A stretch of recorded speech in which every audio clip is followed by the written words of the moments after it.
अस्सलाम वालेकुम, कैसे हैं आप सब? उम्मीद है आप सब खैरियत से होंगे। आप लोग का वेलकम है मेरे चैनल सोल पाथ पर। सवाल पूछा जाता है कि क्या डीएम के अवेकन होते ही यूनियन हो जाता है और यूनियन फिर हारमोनियस होता है या फिर परमानेंट होता है? इन दोनों में क्या डिफरेंस होता है? बहुत सारी कन्फ्यूजन है इस हवाले से, तो वो मैं आज क्लियर करने वाली हूँ कि आपका डीएम अगर अवेकन है तो इसका मतलब क्या है? क्या अब आपका यूनियन होने वाला है या मतलब अब परमानेंट यूनियन जो है वो आपका डीएम अचीव कर लेगा आपके साथ? नहीं, ऐसा नहीं होता है। डीएम के अवेकन होने के बाद भी बहुत सारी चीज़ें ऐसी होती हैं डीएम और डीएफ की लाइफ में, जो उन्हें क्लियर करनी होती हैं, जैसे कि अपने कार्मिक पैटर्न्स, अपनी कार्मिक साइकिल्स, अपने कार्मिक को रिलीज़ करना, ये सारी चीज़ें। और जब दोनों इन सारी चीज़ों पे पूरे उतर जाते हैं, फिर जाके यूनियन की स्थिति बनती है। ठीक है? अच्छा, अब यहाँ पर डिपेंड करता है कि आप लोगों की सिचुएशन जो भी हो, अगर आप दोनों अलग-अलग पर्सन से मैरिड हैं, ठीक है? और आपका डीएम अवेकन हो चुका है, आप भी अवेकन हैं और आप दोनों अलग-अलग पर्सन से मैरिड हैं। तो अब आपके डीएम और आपके बीच में अगर डेस्टाइन कनेक्शन है, मतलब कि आप डेस्टिनी में लिखवा के लेकर आए हो एक-दूसरे के साथ, मतलब परमानेंट यूनियन जिसे हम शादी का नाम देते हैं, ठीक है? वो 3D के हिसाब से होती है। तो वो अगर आप लिखवा के लाए हो तो वो बिल्कुल अचीव होती है, बिल्कुल। अगर आप भले अदर-अदर पर्सन से मैरिड हो, ठीक है? कोई मसला नहीं होता। सिचुएशंस खुद ब खुद डिवाइन की तरफ से इस तरह की बन जाती हैं कि आप लोग जो है परमानेंट यूनियन में आ जाते हो। लेकिन अगर इस तरह की सिचुएशन आप लोगों की नहीं है, आप लोगों का डेस्टाइन नहीं लिखा हुआ एक-दूसरे के साथ, डेस्टिनी नहीं जुड़ी हुई एक-दूसरे के साथ, लेकिन तो फिर आपको हार्मोनियस यूनियन दिया जाता है। हार्मोनियस यूनियन इस तरह का होता है कि आप लोग अदर पर्सन से मैरिड भी रहते हो और अपने ट्विन के साथ कनेक्ट भी रहते हो, क्योंकि कहीं न कहीं ट्विन जो होता है वो डीएफ की ज़रूरत होता है एक तरह से देखा जाए तो, क्योंकि डीएम के बिना डीएफ से कुछ भी नहीं होता अपनी लाइफ में, चाहे वो मैरिड है, उसके बच्चे भी हैं, सब कुछ चल रहा है उसकी ज़िंदगी में, लेकिन डीएम के आने के बाद उसको डीएम की जो एक मतलब उसकी जो एक क्रेविंग होती है ना, वो जगह फिर कोई और ले नहीं सकता उसकी लाइफ में। तो डीएफ को लाज़मी अपना डीएम चाहिए, फिर किसी भी सूरत में वो उसको मिल रहा हो, वो उसे अचीव कर लेती है, वो उसे ले लेती है। उसे पता चल जाता है कि मेरी इससे शादी नहीं हो सकती या फिर हमारी सिचुएशन ही ऐसी है कि शादी तक हमारी कहानी नहीं जा सकती है, तो वो उसको उसी तरह एक्सेप्ट करती है, ठीक है? अब ये मैंने उन डीएफ की बात करी जो बिल्कुल अवेकन होती हैं, बिल्कुल जो है इन लेवल्स को क्रॉस कर चुकी होती हैं, जहाँ पे जेलसी, जहाँ पर डाउट्स, जहाँ पर अपनी जर्नी को लेकर डाउट या फिर अपने रिलेशन को लेके डाउट्स होते हैं, इन सब से वो ऊपर उठ चुकी होती हैं। वो समझ चुकी होती हैं कि यार जो भी है बस यही है, और ये अगर नहीं है, अगर ये मुझे इतना भी नहीं चाहिए तो मुझे इसके बगैर मुझसे रहा भी नहीं जाएगा। मैं इसके बिना जी भी नहीं सकूँगी, मतलब मैं अपने लाइफ़ के किसी एरिया पे काम ही नहीं कर सकूँगी। उसे पता चल जाता है, इतना वो आगे आ चुकी होती है, इसको फिर पता चल जाता है कि ये मेरे लिए कितना इम्पोर्टेंट है, इतना कितना ये मेरे लिए मायने रखता है, मेरी ज़िंदगी में ये कितना मायने रखता है। तो वो फिर उसको उस सिचुएशन में भी जो है वो एक्सेप्ट करती है, ठीक है। अच्छा, बाज़ डीएफ के कमेंट ये भी आते हैं कि फिर हमें इस तरह का यूनियन नहीं चाहिए, ये तो गलत है और ये वो। तो ठीक है, अगर आप में इतनी अर्ज है, इतनी आप इतने स्ट्रॉन्ग हो, अपने डीएम के बिना रह सकते हो, अपने डीएम के बिना खुद को आगे चला सकते हो, हैप्पी रह सकते हो, सारी चीज़ों को बैलेंस लेकर चल सकते हो, तो बिल्कुल आपके लिए ये दरवाज़ा भी खुला है कि आप अपने डीएम के बिना आगे बढ़ जाएँ, कोई मसले की इसमें बात नहीं है, ठीक है। आप ना हार्मोनियस यूनियन भी आप लोग ना लें, ठीक है। लेकिन ये बात सिर्फ़ मैंने उन लोगों के लिए कही है, उन डीएफ्स के लिए कही है जो जो ये जान चुकी हैं कि यार उनका गुज़ारा उनके डीएम के बगैर नहीं है, फिर चाहे वो कितना भी मिले, कितनी भी कैसी भी सिचुएशन में मिले।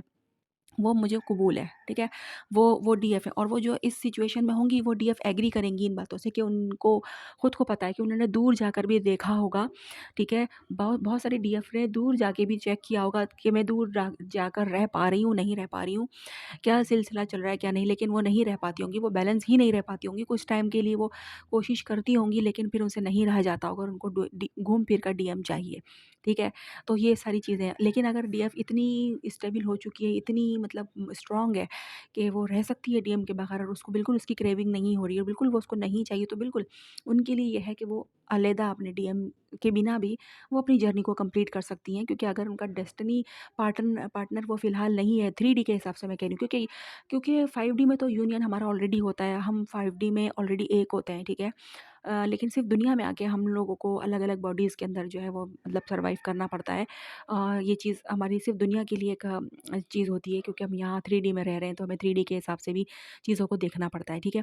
लेकिन क्या है कि अगर आप समझते हो इन चीज़ों को तो ठीक है, नहीं लग रहा, सही नहीं लग रहा आपको, तो आप अपने रास्तों को अलग भी चेंज कर सकते हो, अपनी डेस्टिनी को जो है मतलब इस जर्नी को आप अलग भी तय कर सकते हो, क्योंकि अब आपको पता तो चल ही चुका है कि अब आपने इसमें करना क्या है, आपका सोल पर्पस क्या है, आपका गोल क्या है, दुनिया में आने का मकसद क्या है, ठीक है? ये आपको पता चल चुका है। दूसरी बात क्या होती है कि अवेकन डीएम जब होता है तो फ़ौरन वो यूनियन की तरफ नहीं आता है। अवेकन डीएम भी जो है काफ़ी बार वापस लौट जाता है, क्योंकि डीएफ कभी-कभी ऐसा होता है कि डीएफ बैलेंस नहीं रह पाती है। डीएम के आने के बाद, डीएम के अवेकनिंग के बाद, डीएम के सब कुछ समझ जाने के बाद, डीएफ वापस से अनबैलेंस हो जाती है। वो अब सोचती है कि अब मेरे डीएम को सारी चीज़ें पता चल चुकी हैं, सारी चीज़ें उस पे अयाँ हो चुकी हैं, मैंने भी उसको क्लियर सब कुछ बता दिया है। वो भी इन सारी चीज़ों को मान रहा है, तो अब इससे भागने की या फिर इसे छुपाने की अब कोई ज़रूरत नहीं है, या फिर अब मुझे इनर वर्क या मुझे कुछ भी अब करने की ज़रूरत नहीं, क्योंकि ये अब सब कुछ एक्सेप्ट कर चुका है, ये सब कुछ जान चुका है और ये मेरे पास लौट कर आ भी चुका है, ठीक है? तो ये सारी चीज़ें भी डीएफ के अंदर जब आ जाती है ना, तो यहाँ पर भी फिर डिवाइन जो है डीएम को वापस से सेपरेशन के अंदर डालता है। अवेकन डीएम भी डीएफ को छोड़कर चला जाता है। ये बात हमेशा आप याद रखिएगा कि दूरियाँ आ जाती हैं, किसी भी सिचुएशन में आएँ, किसी भी रीज़न से आएँ, वो रीज़न कोई भी हो सकता है, लेकिन वो दूरियाँ आ जाएँगी। आप खुद सोचेंगे कि यार सब कुछ तो ठीक चल रहा था, वो आ गया था, उसने एक्सेप्ट किया था, हर चीज़ थी, लेकिन फिर अचानक से ऐसा क्या हुआ कि वो बदल गया, फिर अचानक ऐसा क्या हुआ कि वो चला गया, नो कॉन्टैक्ट कर लिया, या फिर अब पता नहीं कहाँ गायब है। 2-3 बात करके, 3 दिन बात करके, 1 हफ़्ते बात करके फिर गायब हो गया, मेरी एनर्जी लेके चला गया। फिर डीएफ के अंदर ये वाले डाउट्स आते हैं कि वो मेरे पास एनर्जी लेने आया था, वो लेकर चला गया। लेकिन बात ये नहीं होती कि वो एनर्जी लेने आया था, वो एनर्जी लेके चला गया। उसको उसको वो अवेकन हो गया था, वो सब कुछ जान गया था आपके बारे में, लेकिन आप बैलेंस खो बैठी थी अपना। आपको वापस बैलेंस में लाने के लिए उसके पास कोई और रास्ता नहीं था, इसीलिए उसको जाना पड़ा। यहाँ पर आप इन चीज़ों को समझा करें। डीएम के आने के बाद भी आप लोगों ने बैलेंस ही रहना होता है, ठीक है? डिवाइन इस दौरान बहुत सारे टेस्ट भी लेता है आपको देखने के लिए कि आप बैलेंस हैं, आप नहीं हैं, आप इस जर्नी के अकॉर्डिंग चल रहे हैं, नहीं चल रहे हैं। बहुत सारे टेस्ट आते हैं, बहुत सारे अप डाउन भी आते हैं। उसके अंदर डीएफ का टेस्ट लिया जाता है कि डीएफ आप रेडी है या नहीं है, इसको रियूनियन दिया जाए या फिर ना दिया जाए, ठीक है? ये सारी चीज़ें भी होती है, लेकिन इस लेवल पर आकर डीएफ कई दफ़ा फेल हो जाती है। वो क्योंकि बैलेंस नहीं रह पाती है, क्योंकि वो समझ ही नहीं पाती है कि मेरा टेस्ट हुआ है। ये किसी भी तरह का टेस्ट हो सकता है, ठीक है? अब आपने ध्यान रखना होगा कि आपके डीएम के आने के बाद बहुत सारी आपकी लाइफ में चेंजेस आती हैं, बहुत सारे कार्मिक्स आपकी लाइफ में वापस आते हैं, बहुत सारे सोलमेट आपकी ज़िंदगी में ऐसे भेजे जाते हैं जो डीएम से काफ़ी बेहतर आपको उस वक्त लग रहे होते हैं। ऐसा लग रहा होता है कि यार डीएम मुझे इतना टाइम नहीं देता है, डीएम मुझे इतना नहीं समझता है जितना मुझे ये पर्सन समझता है, तो क्यों ना फिर मैं इसके साथ जो है वो आगे बढ़ जाऊँ, डीएम को साइड में कर दूँ, या फिर डीएम से बेहतर तो यही है, कम से कम मेरे लिए स्टैंड लेने के लिए तो तैयार है, या फिर ये डीएम से ज़्यादा स्टेबल है, या फिर ये डीएम से ज़्यादा मुझसे मोहब्बत करता है, मेरी रिस्पेक्ट करता है, जो भी मतलब इस तरह का आपके ज़िंदगी में सिचुएशन आ सकती है, और आपके माइंड डबल माइंड हो सकता है, यानी कि आपका माइंड जो है वो डीएम से हट के सोलमेट की तरफ चला जाता है, ये सोच कर के डीएम ने हमेशा मेरी नाकदरी की है, मेरी रिस्पेक्ट नहीं की, या फिर मतलब मुझे छोड़ के चला जाता है, थर्ड पार्टी में चला जाता है, ये ऐसा है, ये वैसा है, इससे बेहतर ये वाला है तो मैं इसको चूज़ कर लेती हूँ, ठीक है? तो यहाँ पर भी एक ये टेस्ट होता है, एक तरह का ये भी टेस्ट होता है कि देखते हैं कि डीएफ जो है डीएम पर कितनी जो है वो अटल है, कितनी उसके ऊपर फिक्स है। क्योंकि अगर वो फिक्स नहीं है उसके ऊपर डीएम पर, तो वो फिर डीएम को कभी हासिल नहीं कर सकती। वो सोलमेट जस्ट उसकी ज़िंदगी में टेस्ट के तौर पे दिया गया था, जो कि कुछ टाइम के बाद वापस चला जाता है, या फिर उसकी तरफ से भी उसको धोखे टाइप की फीलिंग आती है, या फिर वो उसके बाद मतलब उसके साथ जुड़ने के बाद भी उसके लिए वो चीज़ें उसके अंदर ख़त्म हो जाती हैं। डीएफ के अंदर, यानी कि वो जो सोलमेट की तरफ वो एकदम अट्रैक्ट हुई थी ना, जिन चीज़ों को देखकर, जिन वजूहात से, वो वजूहात जब सोलमेट के अंदर भी ख़त्म होती हुई उसको नज़र आती हैं, देन उसको फिर अपने डीएम की याद आती है कि यार नहीं यार, इसकी जगह मेरे डीएम की जगह ये नहीं ले सकता, मेरा डीएम की बात ये अलग थी, मेरा डीएम ऐसा नहीं था, या वो ऐसा नहीं करता, वो ठीक हो जाता, शायद वो सही हो जाता, मुझसे गलती हो गई। कहीं न कहीं उसे पछतावा भी फिर होता है, क्योंकि वो तो शख़्स जो आया है उसकी ज़िंदगी में, वो जस्ट एक टेस्ट के लिए आया था, ठीक है? अब टेस्ट के अंदर आपने उसको चूज़ कर लिया, डीएम को छोड़ दिया, तो यहाँ पर जो है आप फ़ेल हो गई, फिर आपसे वापस से आपको ज़ीरो से स्टार्ट करना पड़ता है। तो यहाँ पर आप लोगों को ये समझने की ज़रूरत है कि आपके मतलब डीएम के अवेकन होने के बाद भी आपकी फ़ौरन से यूनियन आपकी नहीं हो जाती। पहले आपके टेस्ट लिए जाते हैं। जैसे कि हमारे स्कूल के अंदर हमारा फर्स्ट टर्म कंप्लीट होता है या फिर फाइनल टर्म कंप्लीट होता है। उसके बाद हमारे पेपर्स होते हैं और उसके बाद हमारा फ़ैसला होता है कि हम अब नेक्स्ट क्लास में जाने के लिए रेडी हैं या नहीं है। हमारे अंदर इतनी काबिलियत है या नहीं है, एबिलिटी है या नहीं है कि हम नेक्स्ट लेवल पर जा सकें। ठीक है? वो रिज़ल्ट हमें जो है वो बताता है कि हमने पास किया या फिर हम फ़ेल हो गए। ठीक है? तो ये सारी चीज़ें होती हैं। अगर हम उसे पास कर जाते हैं, अगर हमारी मोहब्बत, हमारा फ़ोकस, हमारे डीएम के अलावा सारी चीज़ें हम समझ चुके हैं, हमने देख लिया नहीं यार मेरा डीएम के बिना गुज़ारा नहीं है, जैसा भी हो मुझे मुझे बस यही चाहिए, हर सूरत में मेरा यही है, बस मुझे इसी से सब कुछ चाहिए। यही है मेरा परफ़ेक्ट पार्टनर, मुझे इसी के साथ सब कुछ चाहिए, यूनियन भी इसी के साथ चाहिए, मुझे इसी की अटेंशन चाहिए, मुझे यही चाहिए बस। ठीक है? यहाँ ऐसी वाली स्थिति जिन डीएफ की होती है वो अचीव कर लेती हैं यूनियन, क्योंकि उनकी ज़िंदगी में कितना ही बेहतर कोई इंसान क्यों ना आ गया हो, लेकिन वो उनके डीएम की जगह नहीं ले पाता है। लेकिन जो डीएफ आसानी से अपने सोलमेट को अपनी ज़िंदगी में जगह दे देती हैं डीएम को छोड़कर, तो फिर वो बाद में पछताती भी हैं, क्योंकि वो सारी अट्रैक्शन, वो सारी चीज़ें, वो एक वक्ती तौर की होती हैं जो उसकी तरफ उसको अट्रैक्ट किया जाता है डिवाइन की तरफ से, क्योंकि उसका टेस्ट होता है कि इसकी जो फ़ोकस है वो अपने डीएम की तरफ कितना है और अपने दूसरे पार्टनर यानी कि ये अपना फ़ायदा और नुकसान कितना देख रही है। ठीक है? हर चीज़ को यहाँ पर देखा और समझा जाता है। अच्छा, कुछ डीएफ अब मुझे ये कमेंट भी कर सकती हैं कि फिर अगर हमें कैसे पता चलेगा कि ये जो शख्स हमारी ज़िंदगी में आया है, ये हमें मतलब ये डेस्टाइन पार्टनर बन के आया है या फिर ये हमारा टेस्ट बनकर आया है? क्योंकि इस तरह तो डीएफ कन्फ्यूज़ हो जाएँगी, जिस तरह मैं उनको ये कहती हूँ कि जो उनकी ज़िंदगी में चल रहा है, उसे चलने दें। देखिए, यहाँ आपको आपकी इनर सोल बताती है, यहाँ पर आपको पता चलती है, आपके डीएम की तरफ से आपको पता चलता है, आपका डीएम आपसे बिल्कुल कट है, ठीक है? डीएम आपका आपसे बात ही नहीं कर रहा, अवेकन ही नहीं है, जानता ही नहीं है, समझता ही नहीं है आपके बारे में कुछ भी नहीं, दूर भाग रहा है या फिर वो ऑलरेडी मैरिड है, ठीक है? आपका उससे बिल्कुल कोई मतलब कनेक्शन भी नहीं है, कुछ भी नहीं चल रहा, उसको कुछ लेना-देना ही नहीं है आपके साथ। तो ये वो स्थिति होती है कि जहाँ पर आपकी ज़िंदगी में अगर सोलमेट आ रहा है तो ये वो टेस्ट नहीं है, ठीक है? फिर वो टेस्ट नहीं किया जाएगा। टेस्ट जब होता है जब आपका डीएम अवेकन होके आपके पास आता है, वो आपके साथ यूनियन में होता है, जिसे हम रीयूनियन कहते हैं, ठीक है? रीयूनियन के अंदर आप लोग होते हैं और उसके बाद आपकी ज़िंदगी में एक और शख्स को भेजा जाता है जो कि बहुत उससे भी ज़्यादा हैंडसम होगा, उससे भी ज़्यादा स्टेबल होगा, उससे भी ज़्यादा बहुत अच्छा अटेंशन देने वाला, आपको रिस्पेक्ट देने वाला ऐसा शख्स उसके होते हुए आएगा, ठीक है? जिसमें आपको कंपैरिज़न करना पड़ेगा। ये स्थिति अलग होती है और वो स्थिति कि जिसमें आपके डीएम ना अवेकन है, ना वो आपके साथ है, ना वो आपके पास है, ना वो आपको पूछ रहा है, ना वो आपको देख रहा है, उसकी तरफ से कोई आपको एफर्ट नहीं मिलते, कुछ भी नहीं मिलता और फिर आपकी ज़िंदगी में कोई और आता है सोलमेट, जिसे हम कह सकते हैं कि कोई और आता है आपकी तरफ बढ़ता है, तो वो फिर डिवाइन की तरफ से भेजा हुआ आपके लिए एक पर्सन है जिसे आपने एक्सेप्ट करना है, क्योंकि यहाँ पर डीएम की कोई मतलब कहानी बीच में है ही नहीं। लेकिन जहाँ पे कंपैरिज़न करना होता है ना, तो वहाँ पर आप समझ लें कि यहाँ पर ये आपका टेस्ट लिया जा रहा है, ठीक है? तो मैंने यहाँ पर ये चीज़ क्लियर कर दी है। बाद में आप लोग मुझसे कमेंट में पूछते हैं कि अब हम आगे बढ़ने का सोच रहे थे, तो आपने हमें ये डाउट में डाल दिया।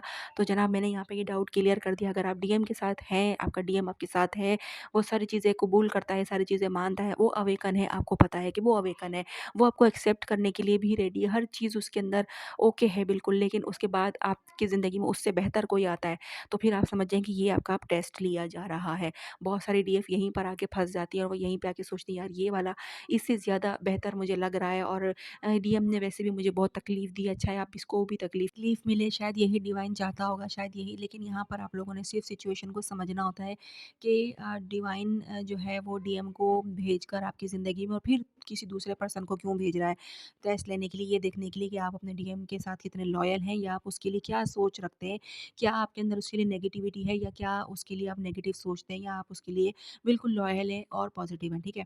ये चीज़ होती है। दूसरा कि और वो आपके साथ नहीं है, अवेकन भी नहीं है, उसको आपकी कोई लेना-देना नहीं है आपसे, आपकी तकलीफ़ से, आपकी परेशानी से उसको कोई लेना-देना नहीं है, आप जी रहे हैं, मर रहे हैं, कुछ उसको पता नहीं है। और फिर उस सिचुएशन में एक पर्सन आपकी ज़िंदगी में आता है, तो वो डिवाइन की तरफ से आपके लिए एक तोहफ़ा है, उसे फिर आप एक्सेप्ट करें, ठीक है? वो मैं कहती हूँ कि फिर आप उसके साथ बढ़ें आगे। और इसी तरह जो मैरिड डीएफ होती हैं, जिनके साथ उनके हस्बैंड होते हैं, उनका भी टेस्ट लिया जाता है। उनके हस्बैंड को उनके लिए बहुत बेहतर बना दिया जाता है, बहुत अच्छा बना दिया जाता है, जिसके अंदर वो कन्फ्यूज़ हो जाएँ कि अब तक तो वो अपने डीएम को माँग रही थी, लेकिन अब वो अपने हस्बैंड के ठीक होते ही, हस्बैंड के रवैये को ठीक होते ही उसको उसके अंदर बेहतरी देखते ही, क्या वो अपने हस्बैंड की तरफ जा रही हैं वापस? क्या उनके अंदर है? चीज़ें, क्योंकि जब तक वो सही नहीं था, जब तक वो उनको टाइम नहीं देता था, कि जब तक वो उनकी रिस्पेक्ट नहीं करता था, जब तक वो उनको स्टेबिलिटी नहीं देता था, तब तक तो वो डीएम डीएम करती थी, ठीक है, डीएम के पीछे भागती थी। लेकिन अब जब उनको इस बंदे से सब कुछ मिलने लगा, तो फिर भी क्या ये अपने डीएम की ही हैं, या फिर ये उस शख्स की हो जाती हैं जो इनको पूछ नहीं रहा था, ठीक है? तो उनके साथ भी कुछ इस तरह की चीज़ें होती हैं। तो अब आप लोगों ने देखना है कि आपकी सिचुएशन क्या है, और आपके साथ टेस्ट लिया जा रहा है या फिर डिवाइन की तरफ से आपको जो है तोहफ़ा दिया जा रहा है। अच्छा देखिए, बहुत सारी डीएफ ऐसी होती हैं कि जिनका डीएम अवेकन नहीं है और वो मैरिड है, अपने मतलब अदर पर्सन के साथ वो मैरिड हैं, और डीएम भी उनका अवेकन नहीं है, पूछ नहीं रहा, कुछ नहीं कर रहा, और उसके बाद उनके हस्बैंड के अंदर चेंजिंग आती है। उनके हस्बैंड उनके साथ अच्छे हो जाते हैं, तो यहाँ पर आप समझ लें कि ये डिवाइन की तरफ से आपके लिए ब्लेसिंग है। तोहफ़ा है, आपके हस्बैंड को आपके लिए ठीक कर दिया गया है, आपके इनर वर्क के अकॉर्डिंग, आपके इनर वर्क की वजह से, आपके सोल पर्पस की वजह से, ठीक है? ताकि आप अपने हस्बैंड के साथ अपनी ज़िंदगी को आगे अच्छे से लेकर चल सकें, क्योंकि डीएम आपका अभी अवेकन है नहीं, और उसके साथ आपकी डेस्टिनी भी नहीं लिखी हुई है। उसका जो काम था वो करके जा चुका है, ठीक है, आपकी लाइफ से। तो अब आपका हस्बैंड अच्छा है, तो आपने अपने हस्बैंड के साथ ही अच्छे तरीके से रहना होगा, उसके साथ लॉयल रहना होगा, ठीक है? यहाँ पर इन चीज़ों का आपने समझ लेना है कि आपकी जो भी सिचुएशन है, उसके हिसाब से आपके साथ जो हो रहा है, वो आपका टेस्ट है या फिर वो डिवाइन की मर्ज़ी है कि वो आपको वो दे रहा है तोहफ़े में, ठीक है? ये चीज़ आपने सिर्फ़ समझनी होती है, बाकी सारी चीज़ें क्लियर रहती हैं, सब कुछ ठीक रहता है, और आपने अपने सोल पर्पस से अलग होना नहीं होता, क्योंकि जर्नी तो आपकी है ना। भले आपका डीएम आपके साथ 3D में नहीं है, ठीक है? लेकिन 5D में वो हमेशा आपके साथ होता है, बिल्कुल आपके साथ कनेक्टेड रहता है, मिलकर वो काम कर रहा होता है सारे। ठीक है? लेकिन क्या है कि बस वो 3D में आपसे अब दूर हो गया है। फिज़िकली वो आपके सामने नहीं है, फिज़िकली वो आपके साथ कनेक्टेड नहीं है। लेकिन आप लोग एक साथ होते हैं, और एक जर्नी भी आपकी चल रही होती है। ये नहीं कि वो चला गया तो अब जर्नी भी ख़त्म हो गई, जर्नी चलती रहती है, जर्नी जब तक चलेगी जब तक आप हयात हैं। ठीक है? तो आपके जर्नी के लिए जो काम दिए गए हैं, जो जॉब आपको दी गई है, वो आपने ईमानदारी के साथ करनी होती है। आई होप आप लोगों को समझ में आ गया होगा कि मैंने आप लोगों को क्या समझाने की कोशिश की है। अगर कुछ नहीं समझ में आया हो तो आप लोग कमेंट कर सकते हैं, पूछ सकते हैं। पर्सनल गाइडेंस लेनी हो तो आप कॉन्टैक्ट कर सकते हैं, व्हाट्सएप नंबर जो है मैंने वीडियो में दिया हुआ है, ठीक है? पर्सनल गाइडेंस पैड होती है, मेरी असिस्टेंट डील करती है, आप उससे कॉन्टैक्ट कर सकते हैं। तो चलिए, अब आप लोग मुझे इजाज़त दीजिए। अल्लाह हाफ़िज़।